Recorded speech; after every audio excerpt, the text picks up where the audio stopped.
everyone. I'm Gaurav. I'm a patient advocate living with Crohn's disease and irritable bowel syndrome. I'm based in Kolkata, India. Welcome back to season 2 of our Gastro Gyan series. Our Gastro Gyan videos are our Ask the Expert series, where patients ask clinicians questions and bust myths together about GI conditions so we can live our best lives. Today's video is on IBD, inflammatory bowel disease, and IBS, irritable bowel syndrome, distinct conditions that are often confused with one another. We're thrilled to have Dr. Sumit Bhatia with us today to discuss these conditions and how they are similar and different all at once. Welcome, Dr. Bhatia. Thank you, Gaurav. First of all, I would like to thank SAIA for inviting me over for this very pertinent and often overlooked discussion between patients and doctors. And I would first like to thank you to come here and discuss these issues. For a patient to come on and have a conversation with a physician, very non-judgmental kind of an atmosphere, is not very common, and I'm very glad that we are doing this. My name is Dr. Sumit Bhatia, and I am currently working as a director of gastroenterology at a hospital called Paras Health in Delhi NCR region. And my special interest actually lies in treating luminal conditions, especially inflammatory bowel diseases. And in that course, I also see a lot of IBS patients in my practice. And I'm very thrilled to be here. Thank you, Dr. Bhatia, and I'm looking forward to this discussion just as much as you are. Let's get into it. Dr. Bhatia, IBS and IBD sound almost identical, and many patients and the general public assume that they are the same condition. In simple terms, what are the real differences between IBS and IBD? That's a great question, Gaurav. So IBS IBD is confused by physicians, it's confused by patients, but they'll have huge implications on a patient's lifestyle, treatment decisions, and what will be the future course of their medical management. So both are acronyms. IBD is inflammatory bowel disease. So inflammatory means inflammation, which is in easy words a scientific term for swelling. Bowel means intestines, and disease means a disease.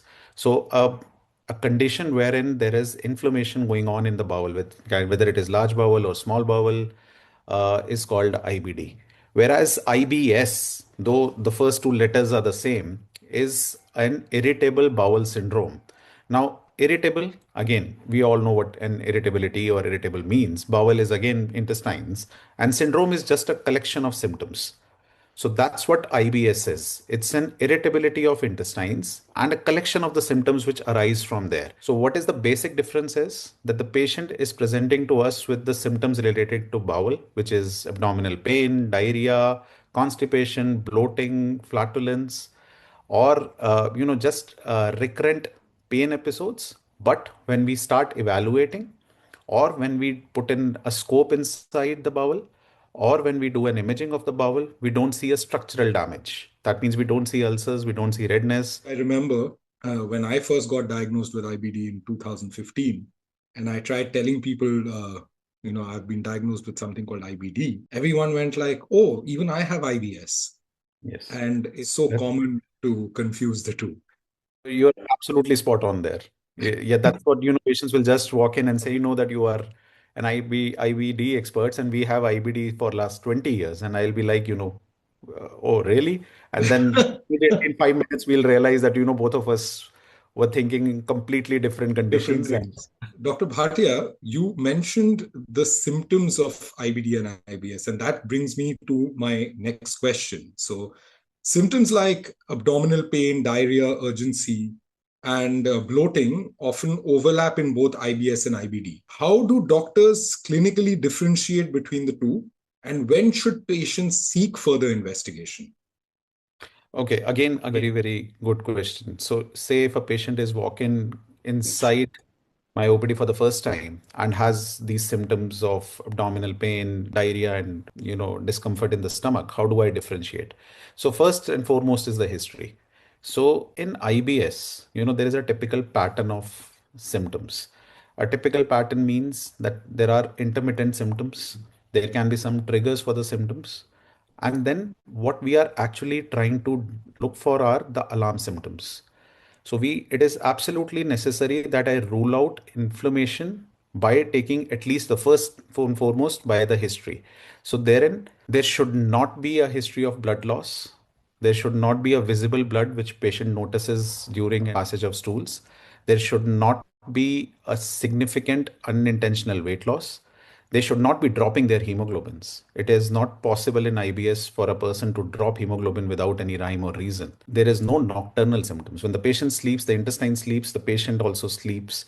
There are no symptoms during that time. So if the patient is getting up again and again during night sleeping hours and going and passing stools and loose stools, there is something terribly wrong there. So these are the kind of alarm symptoms which we generally ask, and if any of them are positive, and if there is a long-standing history of such symptoms, then we are possibly not dealing with the IBS.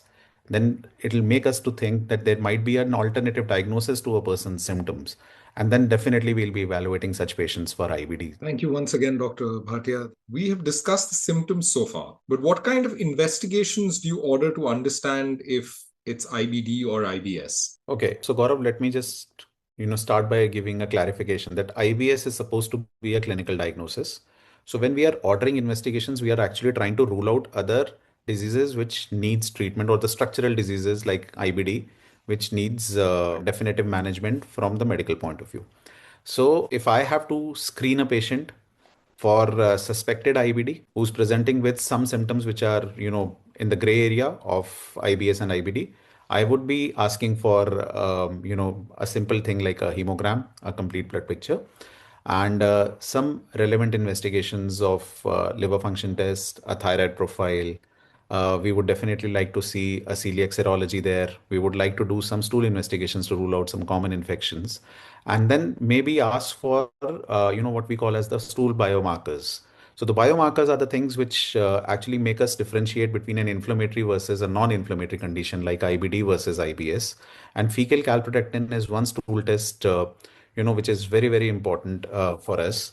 And fecal calprotectin, which is raised beyond a certain cutoff point, is actually suggestive of IBD more than IBS. So IBS, being a non-inflammatory condition, does not have a raised biomarker.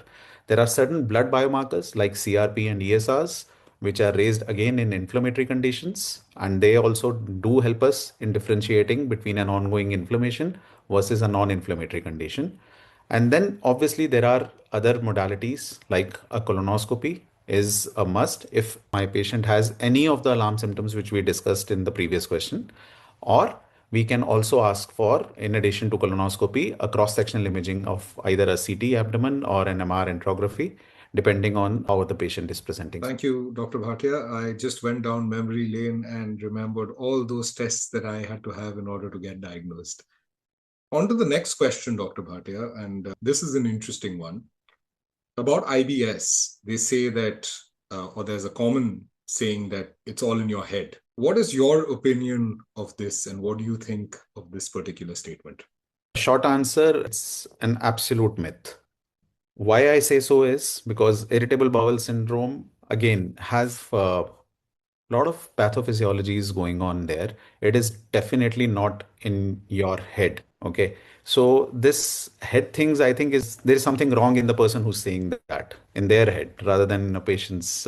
IBS is, we say, is a neurogastroenterological disorder, and by that we mean it's a disturbance between the interaction of the gut brain axis. You would have heard this term being used by medical fraternity quite a bit, that there are a lot of connections between the brain and the gut via what we call as an enteric nervous system, and it's the imbalance between this gut brain axis which is postulated to cause symptoms of IBS. So then IBS, there are multiple mechanisms which are postulated. Nobody knows for one that, this is the mechanism.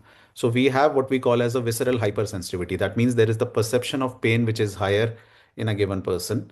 There is a concept of, disordered motility, what we call as a dysmotility, where either your intestines are moving very fast or very slow, making a person feel constipated, bloated versus having diarrhea. There is also a concept of dysbiosis or conditions like SIBO, small intestinal bacterial overgrowth, precipitating symptoms of irritable bowel syndrome. So there are a lot of pathophysiological mechanisms going on there, and it is definitely not in a person's head. What happens actually is that if a person is stressed out or anxious, their symptoms of IBS get worsened. These symptoms, mind you, can also precipitate a lot of anxiety in a person's head, that there is something wrong with my digestion.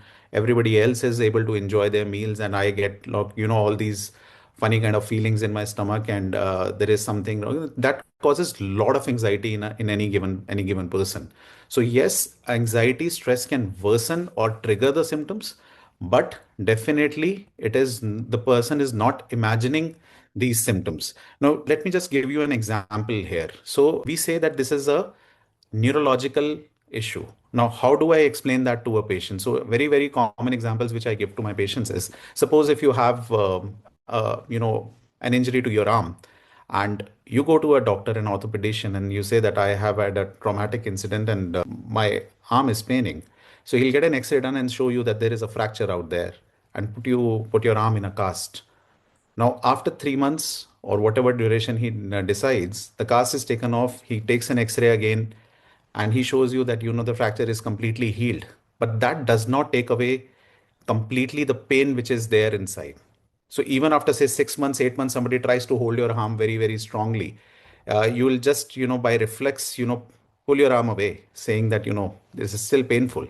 Are you imagining that pain? That I don't think so. That pain is very, very real. But why? What is the reason for that pain now that since the fracture has completely healed? It is the neuromuscular remodeling of that area which has happened during that traumatic incident, which has left, those nerves being very hypersensitive. Rather than, believing that it's in your head, just try to remember this next time whenever you hear this. Thank you so much, Dr. Bhatia, for the wonderful insights and advice that you gave all our patients today. Thank you for joining us, and thank you to our audience for tuning in. Please stay tuned for more of our Gastro Gyan videos. If you want to check out our other videos, including season 1 of this series, head over to SAIA's YouTube channel.